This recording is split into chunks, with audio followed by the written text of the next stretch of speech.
Custard caramel bread pudding. Hi friends, ഞാൻ സഞ്ജു വിമൽ. എല്ലാവർക്കും എൻ്റെ യൂട്യൂബ് ചാനലിലേക്ക് സ്വാഗതം. ഇന്ന് ഞാനിവിടെ തയ്യാറാക്കാൻ പോകുന്നത് കസ്റ്റർഡ് കാരമൽ ബ്രെഡ് പുഡിംഗ് ആണ്. പുഡിംഗ് നമുക്ക് എല്ലാവർക്കും ഇഷ്ടമാണ് അല്ലേ? വളരെ കുറച്ച് ഇൻഗ്രീഡിയൻസ് ഉപയോഗിച്ച് നമുക്ക് എളുപ്പത്തിൽ തയ്യാറാക്കാൻ പറ്റുന്ന ഒരു പുഡിംഗ് ആണിത്. ഇവിടെ ഞാൻ എഗ്ലെസ് പുഡിംഗ് ആണ് തയ്യാറാക്കിയിരിക്കുന്നത്. അപ്പോൾ നമുക്ക് കസ്റ്റർഡ് കാരമൽ ബ്രെഡ് പുഡിംഗ് എങ്ങനെ തയ്യാറാക്കാമെന്ന് നോക്കാം. ഞാനിവിടെ 7 ബ്രെഡാണ് എടുത്തിരിക്കുന്നത്. അതുപോലെ 1 കപ്പ് പഞ്ചസാര, 1.5 കപ്പ് പാല്, പിന്നെ കസ്റ്റർഡ് പൗഡർ. ആദ്യം തന്നെ നമുക്ക് ഈ ബ്രെഡ് ഒന്ന് മിക്സിയിലിട്ടൊന്ന് പൊടിച്ചെടുക്കണം. ഇതിൻ്റെ സൈഡൊക്കെ ഒന്ന് കട്ട് ചെയ്ത് കളഞ്ഞ ശേഷം ചെറിയ പീസസ് ആക്കി നമുക്ക് മിക്സിയിലിട്ട് നല്ലപോലെ ഒന്ന് പൊടിച്ചെടുക്കാം. ഇതുപോലെ പൊടിച്ചെടുക്കണം. ഇനി നമുക്ക് പഞ്ചസാര ഒന്ന് കാരമലൈസ് ചെയ്തെടുക്കാം. അതിനായിട്ട് ഇതുപോലെ ഒരു പാൻ എടുക്കുക. ഇനി പാൻ ഒന്ന് ചൂടായ ശേഷം ഇതിലേക്ക് പഞ്ചസാര ഇട്ട് കൊടുക്കുക.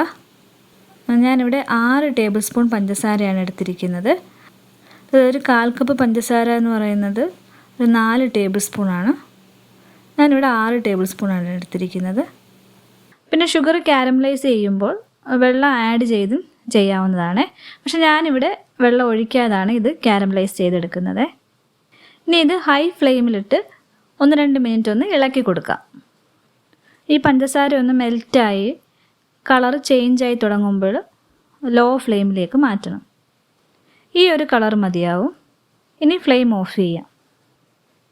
ഇത് പെട്ടെന്ന് കട്ടിയാവുന്നത് കൊണ്ട് വളരെ വേഗം തന്നെ പാത്രത്തിലേക്ക് ഒഴിച്ചു കൊടുക്കണം. ഇനി ഇത് ഏത് പാത്രത്തിലാണോ പുഡിംഗ് സെറ്റ് ചെയ്യുന്നത് ആ പാത്രത്തിലേക്ക് ഒന്നൊഴിച്ച് ചുറ്റിച്ചെടുക്കണം. ഇനി നമുക്ക് കസ്റ്റർഡ് പൗഡർ ഒന്ന് മിക്സ് ചെയ്തെടുക്കാം. ഇത് മിക്സ് ചെയ്യാനായിട്ട് 4 ടേബിൾ സ്പൂൺ കസ്റ്റർഡ് പൗഡർ എടുത്ത് കുറച്ച് പാൽ ആഡ് ചെയ്ത് ഒന്ന് മിക്സ് ചെയ്തെടുക്കാം. ഇത് പാലോ വെള്ളമോ ഉപയോഗിക്കാവുന്നതാണ്. ഞാനിവിടെ പാലാണ് എടുത്തിരിക്കുന്നത്. ഇനി ഇത് സൈഡിലേക്ക് മാറ്റി വെച്ചിട്ട് നമുക്ക് പാലൊന്ന് തിളപ്പിച്ചെടുക്കാം. ഇനി 1.5 കപ്പ് പാല് ഇതിലേക്ക് ഒഴിച്ചു കൊടുക്കാം. ഇനി ഇതിലേക്ക് 1/2 കപ്പ് പഞ്ചസാര കൂടി ചേർത്ത് കൊടുത്ത് നല്ലപോലെ ഒന്ന് മിക്സ് ചെയ്തെടുക്കാം. ഇനി പാലൊന്ന് തിളച്ച ശേഷം ഇതിലേക്ക് മിക്സ് ചെയ്ത് വെച്ചിരിക്കുന്ന കസ്റ്റർഡ് പൗഡർ ഒഴിച്ചു കൊടുക്കാം. ഇത് നല്ലപോലെ ഒന്ന് മിക്സ് ചെയ്ത് കൊടുക്കാം. ഇതുപോലെ കുറുകി വരുമ്പോൾ ലോ ഫ്ലെയിമിലാക്കി കൊടുക്കണം. ഈ ഒരു പരുവാകുമ്പോൾ ഇനി ഇതിലേക്ക് നമ്മൾ പൊടിച്ചു വച്ചിരിക്കുന്ന ബ്രെഡ് ഇട്ട് കൊടുക്കാം. ഇത് വളരെ കുറേശ്ശെ വീതം വേണം ഇതിലേക്ക് ആഡ് ചെയ്യാനായിട്ട്. ആഡ് ചെയ്തിട്ട് നല്ലപോലെ ഒന്ന് മിക്സ് ചെയ്യണം. ഇത് ലോ ഫ്ലെയിമിൽ വെച്ചിട്ടായിരിക്കണം ഇത് ചെയ്യേണ്ടത്.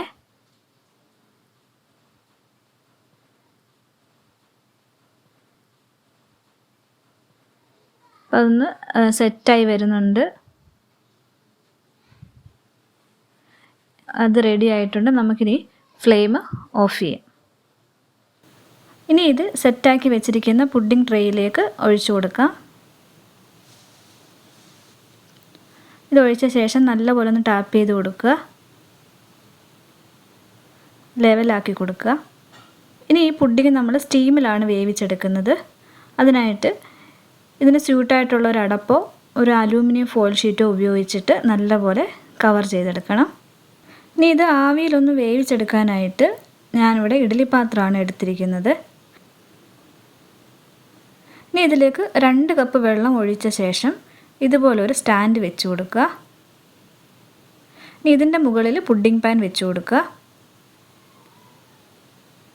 ഇനി ഇത് ഒന്ന് അടച്ച് വെച്ചിട്ട് മീഡിയം ഫ്ലെയിമിൽ 25 മുതൽ 30 മിനിറ്റ് വരെ ഒന്ന് വേവിച്ചെടുക്കാം. 25 മിനിറ്റ് ആയിട്ടുണ്ട്.